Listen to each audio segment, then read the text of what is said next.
So on this episode of Going Coastal, I was really looking forward to it, especially because of the guest that was going to be on it. We're taking out the Mayor of Destin, Bobby Wagner.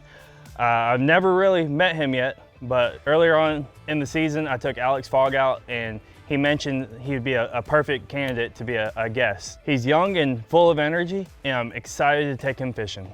There you go, fish on, man, fish on. Oh, damn. There you go, let him run. Whenever he runs, let him run. There you go, man. There we go, nice. Heck yeah. That's what awesome. we've been looking for. That's sweet.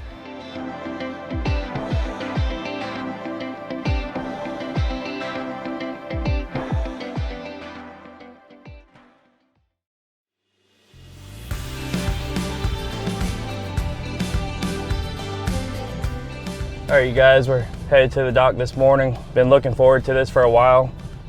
We tried going earlier this spring, had to cancel it. We've had a lot of bad weather this spring, so we've had to work around that. We have ideal conditions for inshore fishing for speckled trout and redfish, so it should be a good day. First thing in the morning when Bobby walked up, he made it a point to make sure I knew right off the bat that he had very little experience in fishing. I think he was a little intimidated, but to me, I enjoy taking people that don't have fishing experience and have very low expectations. The thrill they get from fishing and the excitement is way more. Hey man, how's it going? Good morning. Good to see you. Good morning. Yeah, man. Appreciate you having me on. Yeah man, if you walk right up here, it'd be a lot easier. All right, yeah, right. Always got to do it the hard way. Cool deal. You all right this morning? Dude, I appreciate it. You're the first boat I'm on 2024, so I'm very excited to be out on the water this year. Heck yeah, I've been looking forward to it, man. Yeah, man, absolutely. Yeah, we're always on the land side, so the water's where it's at. So yeah, it's a lot prettier on this side. Yeah, you know, I gotta rep Destin, but it's pretty cool seeing it from the north side of the bay. Yeah, it's a pretty morning. We got some good wind conditions for trout fishing and red fishing. So perfect. We'll get out of here. You need anything else, or we good to go? Oh no, I'm good, man. All right, man. Let's Absolutely. get out of here.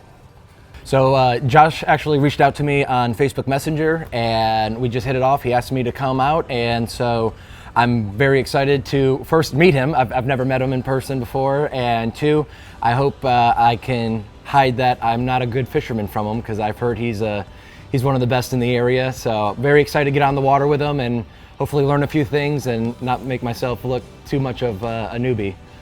You got him on there. There you go. Fish on. Fish on, fine. Yeah, the way these circle hooks are curved, they self-set. So as you reel it, the way that the point is bent in, it curls into the corner of their mouth. There you go, hold it right there. Another juvenile. Look at the blue tail on that. Yeah, that's cool. Oh man, he's even here. That's beautiful. As a charter captain, we catch a lot of fish, and it's very easy to take for granted what we get to do. We catch fish. Sometimes it's smaller fish, and to us, it's not very exciting or any thrill to it. But to a new angler or people that don't get to do it, it's pure joy and excitement. All right, man. All right, man. Good way to break the ice. We're rolling now. He wasn't a giant, but that's a good thing about our fishery. It's a good sign. Those smaller ones, it means there's smaller ones coming up. Yeah, just like what we were talking about earlier. I mean, we got to preserve it for the next generation. So, you know, just same way with the fish. Oh yeah, they got to start somewhere. Absolutely. So that's awesome. All right, man. We'll get back out there, see if we can catch some bigger ones. Get another one going. No matter how small or how big it is, and to me, I think that's one of my favorite things about being a charter captain is taking people out, catching their first fish or even their biggest fish, and seeing the thrill on their face and the excitement. There you go, fish on. He's got a little bit more bite. There you go. Still. Keep rolling, keep rolling. He's trying to get you in that piling. There you go, it's a little bit better. Now you can take your time. You see how that one directed straight at it? Yeah, he was going right for it. Another smaller one, but a little bit bigger. He's already in training mode, going straight for that pile. Yeah, he knew exactly what to do. He's endangered. That's cool. But you saw that as soon as he hit, yeah, he darted over. Okay. So the bigger ones, they're gonna pull drag, and they're gonna. Yeah, they know exactly. Sometimes they'll even get in there, but that's. Oh man, okay. That one, look at that blue tail on that one too. Yeah, that's awesome. What's legal size in Florida? Or? So a slot, you can 18 to 27 inches, so it can't be smaller than 18. Okay. It can't be over 27. So when they get over 27, they become more of a producer. Those are the breeders. Yeah, the breeder, so those are the ones that are making the. That's cool. The next crop. So. Yeah. All right, let this one go. Get back at it. Yeah, it's good seeing these smaller fish. On one of the previous episodes, we went with the CCA and were able to be a part of that release. I think you said you saw it on the episode. They released 10,000 fish, so it was a cool thing to be a part of that. But it's good seeing the juveniles and the smaller ones. Like you said, conservation and the future generations getting to fish, so that's a good sign. That's really cool. I can't imagine 10,000 fish being released. Yeah, that's a lot. And the cool thing about this species, the redfish, even though they're that small, I mean, you saw how hard he pulled. Yeah, they're real strong. Hard. Yeah, so. That's a good fighting fish just for the fun of it. Even if they're real big or real small, they have a lot of heart. So it's always fun no matter what size they are. That's very cool. I'm gonna get me another bait. Yeah. See if I can get one.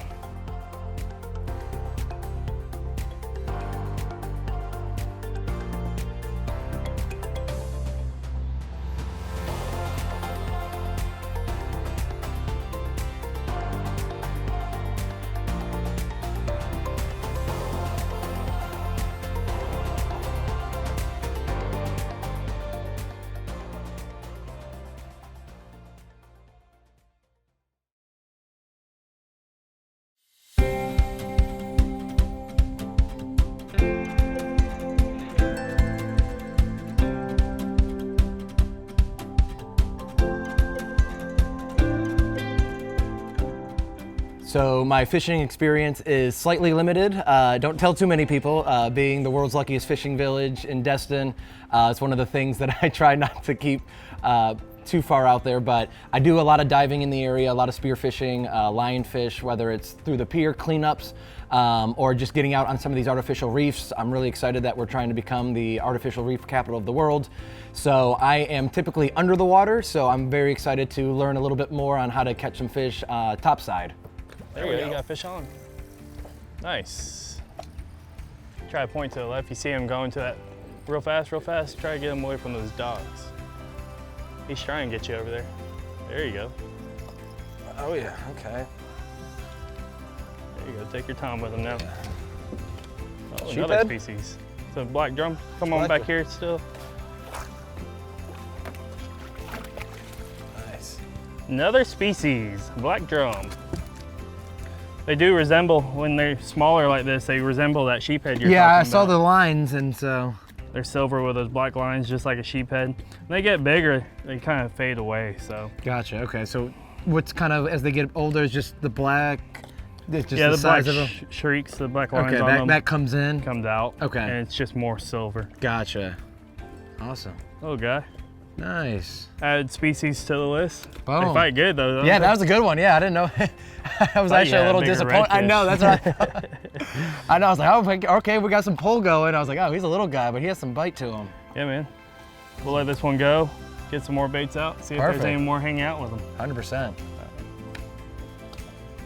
Going into today, planning my trip out for Bobby, there's a couple spots I really wanted to fish, and looking at the tide charts, it just wasn't going to be ideal until later in the day. I knew I had to go further, deeper into the bay and find some moving water. So I wanted to hit some structure, some docks, and try to find some redfish and black drum before that tide got right.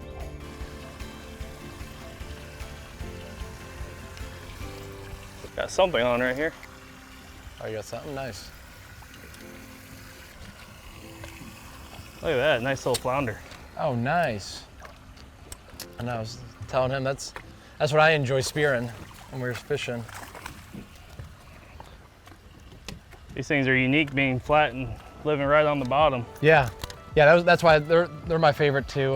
When we're diving the fish, just because you really gotta look for them.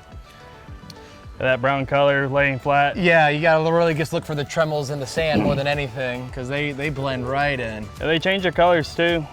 They come out brown, but when they're in the water, they're camouflaged with that white sand. Yeah, they the white turn white, almost like the bottom. Yeah, and I just learned their eyes shift to one side over time. They start here, and then whatever side they favor, yeah, it slings over. Yeah. I've never caught one that had. I haven't either. I think they got to be very. I've seen a picture of one, yeah, but I've never caught one. Nice. I didn't really know they would take bait like that. I didn't really actually know what they ate. I always just looked for them when we were spearing. That's awesome. He'd be a keeper. We're gonna let him go though. Oh, for sure.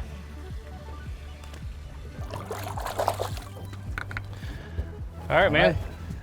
Second Species number species. 2, yeah. We need, that's a flounder and a redfish. So if we get a speckled trout, we'll get an inshore slam. So yeah, not really having too much experience. My expectations were, if I'm on a boat, I'm happy. Anything that hits, I really don't know the difference between a large and a small fish. So just kind of having anything on the line and getting any kind of tug for me is going to be a lot of fun, and just learning about the different species that are out there and just the different varieties and where we can go to catch those species. For me, it's going to be a learning experience more than anything. So I'm just excited to be out on the water with them.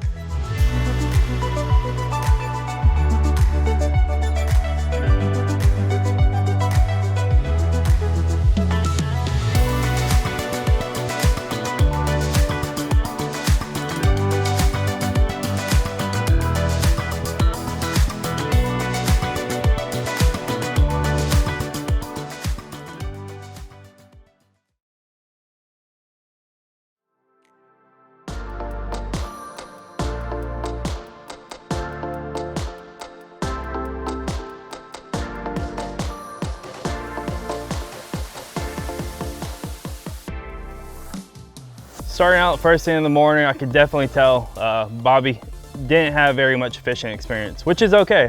I charter fish, I take people all the time out, so that doesn't bother me.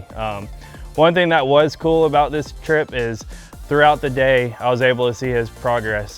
He was, at the end of the day, he was able to make his own casts and put it in a pretty good area.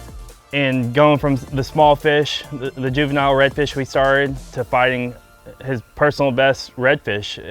The technique of him holding the rod and fighting the fish just got better as the day went on. So to see that was really cool in such a short period of time of how much he progressed. Hold on tight, hold on tight, hold on, hold on, hold on. There you go, fish on, man, fish on. Oh, damn. There you go, let him run. Whenever he runs, let him run. Okay. There you go. Take your time with him. You see him out there? Yep.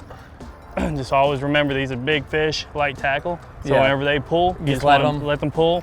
It's almost a big game of tug of war. So there you go. That's what we've been after all day. Smaller ones were warm-ups. Oh yeah, damn. Oh yeah, he wants to run. Oh, I can tell the belly of that. That's sweet. Yeah, this is clearly not a juvenile. It's a lot more power, huh? Yeah, oh my God. All right, now I see the addiction of fishing now. Oh yeah. He's trying to get you in that trolling motor. There Yeah. you go. There you go. These things, when they grow up, they got a lot more power. There you go, stop right there, Yep. and then go on this side. All right, gonna bring him up. Point that way. He ain't ready. He ain't giving up very easy. There you go, stop right there. Okay. There you go, point this way. There you go, There man. we go, nice. Heck yeah. That's what awesome. we've been looking for. That's sweet. Woo! Look at that, you got a crowd over there. So I had no idea that we had a local tag program in the area. If I had to guess, I'm sure Alex Fogg had something to do with that. And I think it's just a really cool way to show physically that there are so many different people out there making sure that our environment, our fisheries, our water health, ecology, all these things are taken care of. And just being able to put one more fish on that program, and it come from my very first largest redfish ever, I thought that was really cool to kind of complete the whole entire fishing day with really making sure that we were giving something back and not just catching fish, but doing something that was for the environment. So I think the fishing program here in Okaloosa County is amazing, and I'm just excited and happy to have caught one fish and be a part of that program. All right, man, that's the biggest one you've ever caught, This, right? yeah, the best one in Destin so far. Nice. So I actually teamed up with Alex Fogg and his guys over there at Destin Fort Wallen with his tagging program. Yep. So I'm gonna stick a tag in this since it's over slot. Each tag has its own number. Nice. We'll stick a tag, release it healthy. We'll get some measurements off of it. When we release it, if it ever gets caught again, we'll put your information on here and they can contact you later down the road if someone ever catches it again and reports it. They'll be able to hopefully measure it and maybe have a weight and where it was caught. Gotcha. And we'll have something to compare it to. So we'll learn some stuff from it. Whether just where it's been and its growth. And yeah, how far it's traveled, how much it's grown in that time period. Yeah. So That's cool awesome. little program that Alex developed with the Coastal Resources, Destin Fort Walton Beach. So That's great. All right, so how do we measure first? yeah, so we're gonna use this bump board. We're gonna put his nose all the way up to the front. And 2 measurements. We're gonna take an overall. Okay. So that one's 28 inches. Yep. And then a fork. It's I would say 27 on the 27, dot. yeah. So you got 27 to the fork and 28 overall. And okay. All right, buddy, we're almost done. Let me grab this done. tagging stick, and then we'll stick a tag in him. There you go. So Oh, wow. we pull on it and make sure it's stuck in there good. Yep. And he's Nice. ready to go.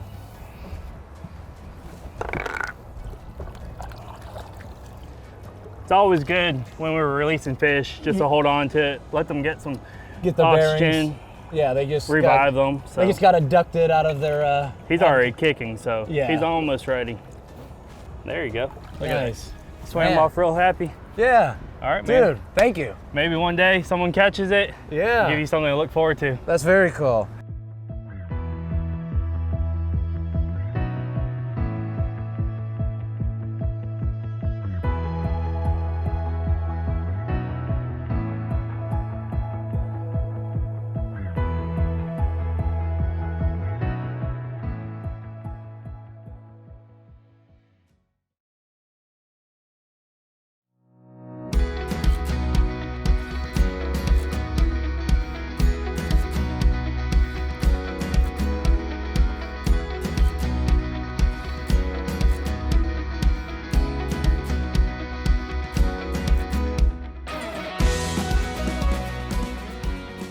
On today's episode of Going Coastal, me and Bobby did 2 styles of fishing. We used a Carolina rig around docks and flats, as well as trolled for Spanish mackerel. Diving into the inshore setup, I personally use 7-foot Plasma 2 rods from Star Rods, paired up with a Daiwa Ballistic 4000. It's super light and super sensitive, making it a perfect matchup for what I need for inshore fishing. When it comes to trolling, I have a Plasma 2 trolling rod paired up with a Saltus from Daiwa. It has a real soft tip, makes it perfect for trolling smaller baits for Spanish mackerel. When it comes down to our bait, for inshore fishing around the docks and flats, our choices were live shrimp and live croakers. When we switched over to trolling, our go-to lure was a Crystal Minnow Yozuri. When it comes to organizing our tackle, we rely on Busby tackle boxes. I switch boats a lot from offshore to inshore, and it makes it real easy to be able to organize my tackle and just pick up different boxes and different bags that have specific tackle for different fishing. At the end of the day, we rely on Sword fishing product knives to get our fish cleaned up. If you're interested in any of the tackle you see us used on Going Coastal, check out Emerald Coast Bait and Tackle or go to their website, ecbaitandtackle.com. After catching that redfish, I noticed all the pretty Gulf water pushing through with that incoming tide in the pass area. Here lately, we've been catching a lot of Spanish mackerel around that area when the incoming tide, so I knew we had a great chance of catching a lot of Spanish mackerel. I mentioned it to Bobby, and he was like, "You're the captain, whatever you think is best." And at first, he was real skeptical because all his experiences with trolling haven't been that great. We got over there, got set up. I rigged up a couple Yozuri lures, and from the first drop back with that lure, it was fish on, and it was nonstop action. All right, Bobby, we got one right here. Oh. Got fish on. If you want to grab this one, I'm gonna turn around a little bit, get out of this current. Do I wait for it to idle Go out? ahead, keep on reeling. You got him on. Oh. Keep on reeling, keep on reeling. There you go. Stop right there. Start walking backwards. We got these long leaders, so I gotta reach that. Gotcha. There you go. It didn't take very long. Nice, First little fish, guy. little Spanish mackerel. Man, he's got some teeth on him. It's probably one of our most popular species here in the springtime, and they're phenomenal to eat. They got real white meat. You can smoke them, make fish dip out of them. You can grill them. You can fry them up, make fish nuggets. Nice. Can't mess them up. Oh man, fish nuggets sound good right now. Yeah, man. We'll get this one off the hook, throw them in the that's cool. box. So in the past, I've been on several trolling fishing expeditions, except we've never caught a fish. Maybe because what we were going after is more rare, but more or less, I have a little bit of PTSD. So when Josh said that we were going to go trolling, I was a little skeptical that that type of fishing even is effective. But sure enough, Josh being an expert and just knowing where to go and hook them up, we were able to start catching fish within minutes. So I think he's cured my PTSD of trolling and it being not a good way of fishing. And we got to get a bunch of fish on the boat, and more importantly, we brought them over Dewey's, and we're able to create some fish nuggets out of them and have them there on the docks looking over East Pass. So all in all, I think it was a great way to end the day and to allow me to know that trolling is actually a good way of fishing if you got a fisherman on board with you. Man, it's been a great day. I'm starting to get hungry. Dude, I've unintentionally intermittent fasted today. I have not eaten all day. Yeah, we started talking about fish nuggets. It made me hungry. Dude, you said it once. I'm sold. You want to catch a couple more and we'll go grab some lunch? Yeah, let's get a couple more. I've definitely worked up an appetite after you put me on some fish, so. All right, man. I just put this lure out, put it back in the rod holder, and we'll try to catch a couple more, and we'll go grab a bite to eat. Perfect. I mean, we're right here at the harbor. Might as well. All right. Sounds good. Overall, it was an amazing day. Bobby was a great person to hang out with. He's young, full of energy. The weather was amazing. We got him on his biggest redfish ever, and no better way to end the day than having lunch together at Mayor of Destin.